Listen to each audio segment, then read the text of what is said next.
बहुत पुरानी बात है। धारा नगरी में गंधर्वसेन नाम का एक राजा राज करते थे। उसके 4 रानियां थीं। उनके 6 लड़के थे जो सब के सब बड़े ही चतुर और बलवान थे। संयोग से एक दिन राजा की मृत्यु हो गई और उनकी जगह उनका बड़ा बेटा शंख गद्दी पर बैठा। उसने कुछ दिन राज किया, लेकिन छोटे भाई विक्रम ने उसे मार डाला और स्वयं राजा बन बैठा। उसका राज्य दिनों-दिन बढ़ता गया और वह सारे जम्बूद्वीप का राजा बन बैठा। एक दिन उसके मन में आया कि उसे घूमकर सैर करनी चाहिए और जिन देशों के नाम उसने सुने हैं, उन्हें देखना चाहिए। सो वह गद्दी अपने छोटे भाई भर्तृहरि को सौंपकर, योगी बनकर, राज्य से निकल पड़ा। उस नगर में एक ब्राह्मण तपस्या करता था।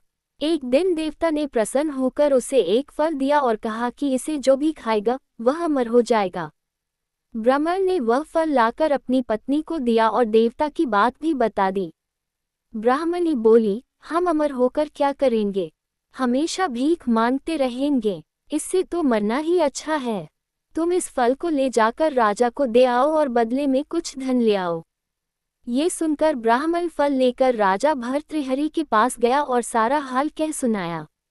भर्तृहरि ने फल ले लिया और ब्राह्मण को 1 लाख रुपये देकर विदा कर दिया। भर्तृहरि अपनी एक रानी को बहुत चाहता था। उसने महल में जाकर वह फल उसी को दे दिया। रानी की मित्रता शहर कोतवाल से थी। उसने वह फल कोतवाल को दे दिया। कोतवाल एक वेश्या के पास जाया करता था। वह उस फल को उस वेश्या को दे आया। वेश्या ने सोचा कि यह फल तो राजा को खाना चाहिए। वह उसे लेकर राजा भर्तृहरि के पास गई और उसे दे दिया। भर्तृहरि ने उसे बहुत सा धन दिया, लेकिन जब उसने फल को अच्छी तरह से देखा तो पहचान लिया। उसे बड़ी चोट लगी, पर उसने किसी से कुछ कहा नहीं। उसने महल में जाकर रानी से पूछा कि तुमने उस फल का क्या किया? रानी ने कहा, मैंने उसे खा लिया। राजा ने वह फल निकालकर दिखा दिया। रानी घबरा गई और उसने सारी बात सच सच कह दी। भर्तृहरि ने पता लगाया तो उसे पूरी बात ठीक ठीक मालूम हो गई। वह बहुत दुखी हुआ। उसने सोचा, ये दुनिया माया जाल है, इसमें अपना कोई नहीं। वह फल लेकर बाहर आया और उसे धुलवाकर स्वयं खा लिया। फिर राजपाट छोड़ योगी का भेष बना जंगल में तपस्या करने चला गया। भर्तृहरि के जंगल में चले जाने से विक्रम की गद्दी सूनी हो गई।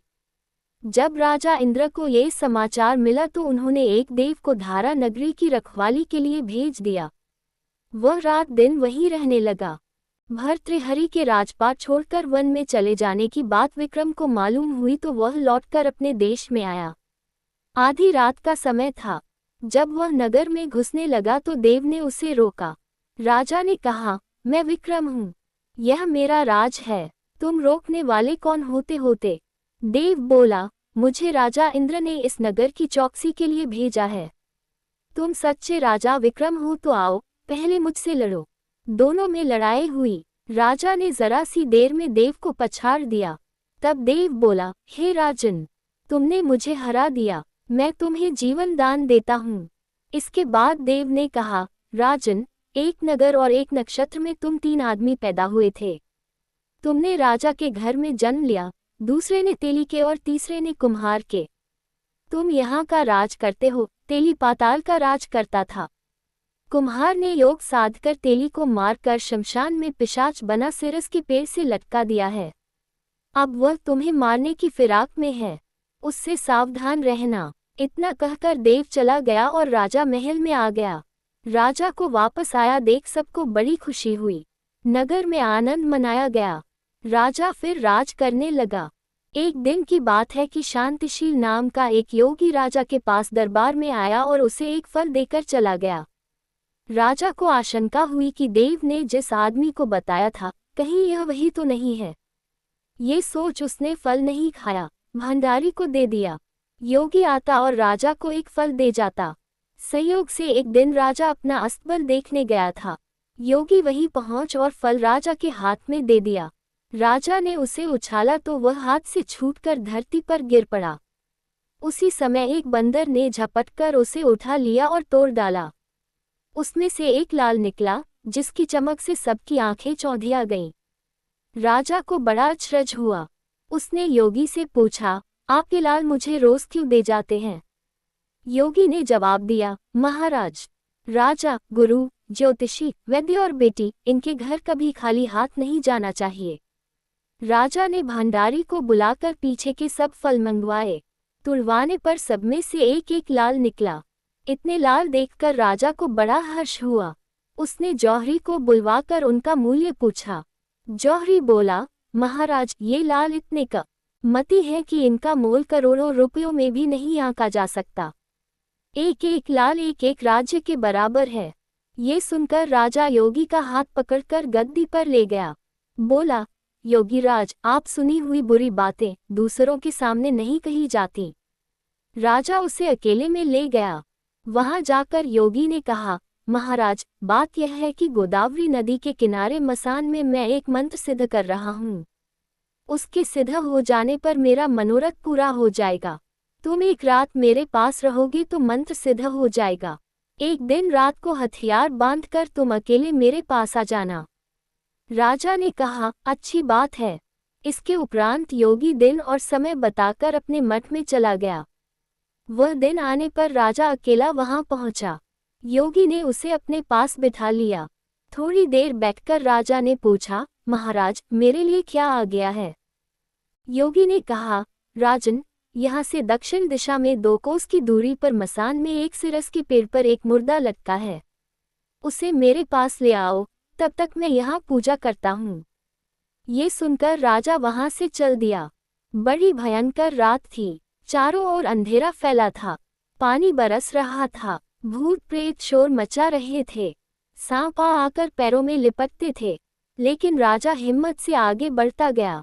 जब वह मसान में पहुंचा तो देखता क्या है कि शेर दहाड़ रहे हैं, हाथी चिंघाड़ रहे हैं, भूत प्रेत आदमियों को मार रहे हैं। राजा बेधड़क चलता गया और सिरस के पेड़ के पास पहुंच गया। पेड़ जड़ से फुंगी तक आग से दहक रहा था। राजा ने सोचा, हो न हो, ये वही योगी है जिसकी बात देव ने बताई थी। पेड़ पर रस्सी से बंधा मुर्दा लटक रहा था। राजा पेड़ पर चढ़ गया और तलवार से रस्सी काट दी। मुर्दा नीचे गिर पड़ा और दहाड़ मार मार कर रोने लगा। राजा ने नीचे आकर पूछा, तू कौन है? राजा का इतना कहना था कि वह मुर्दा खिलखिलकर हंस पड़ा। राजा को बड़ा अचरज हुआ। तभी वह मुर्दा फिर पेड़ पर जा लटका। राजा फिर चढ़कर ऊपर गया और रस्सी काट मुर्दे का बगल में दबा नीचे आया। बोला, बता, तू कौन है? मुर्दा चुप रहा। तब राजा ने उसे एक चादर में बांधा और योगी के पास ले चला। रास्ते में वह मुर्दा बोला, मैं बेताल हूँ। तू कौन है और मुझे कहाँ ले जा रहा है? राजा ने कहा, मेरा नाम विक्रम है। मैं धारा नगरी का राजा हूँ। मैं तुझे योगी के पास ले जा रहा हूँ। बेताल बोला, मैं एक शर्त पर चलूंगा। अगर तू रास्ते में बोलेगा तो मैं लौटकर पेड़ पर जा लटकूंगा। राजा ने उसकी बात मान ली। फिर बेताल बोला, पंडित, चतुर और ज्ञानी, इनके दिन अच्छी अच्छी बातों में बीतते हैं, जबकि मूर्खों के दिन कलह और नींद में। अच्छा होगा कि हमारी राह भली बातों की चर्चा में बीत जाए। मैं तुझे एक कहानी सुनाता हूँ। ले सुन।